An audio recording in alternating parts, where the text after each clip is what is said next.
A very good afternoon to a quick Pleasure Beach update today. It is Tuesday the 13th of February and Nickelodeon Streak, the big wooden orange coaster you can see just in front of me, is testing. The ride's been going round, obviously the one train that it has, the 3 carriages all put together. It's doing its test runs ahead of opening weekend this coming March. So yeah, I'll just throw in some quick shots of the ride in action.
And so that's going to do it for this very quick Pleasure Beach update today.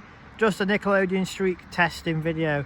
Just worth pointing out before I do finish the video, there's a crane there. It looks like it's for the top of the Nick shop with that big orange sign, but it's actually for the top of the Krusty Krab little kids drop tower. Just putting the big now open sign back on, and you can't see it from here, but just behind Nickelodeon Streak they have got the front car only of the Grand National on. So yeah, just the front car of the blue train for Grand National is on the lift hill. So yeah, not too sure when that's going to be testing. I would imagine over the next few days, but yeah, As you can see, Nickelodeon Streak is going up again. So yeah, we'll just throw in this last shot of it going around before ending this quick testing video today. So yeah, if you do enjoy this video, be sure to hit the thumbs up, hit subscribe for more Project Reach updates and more ride testing videos. So yeah, thank you for watching, and I'll see you all again soon.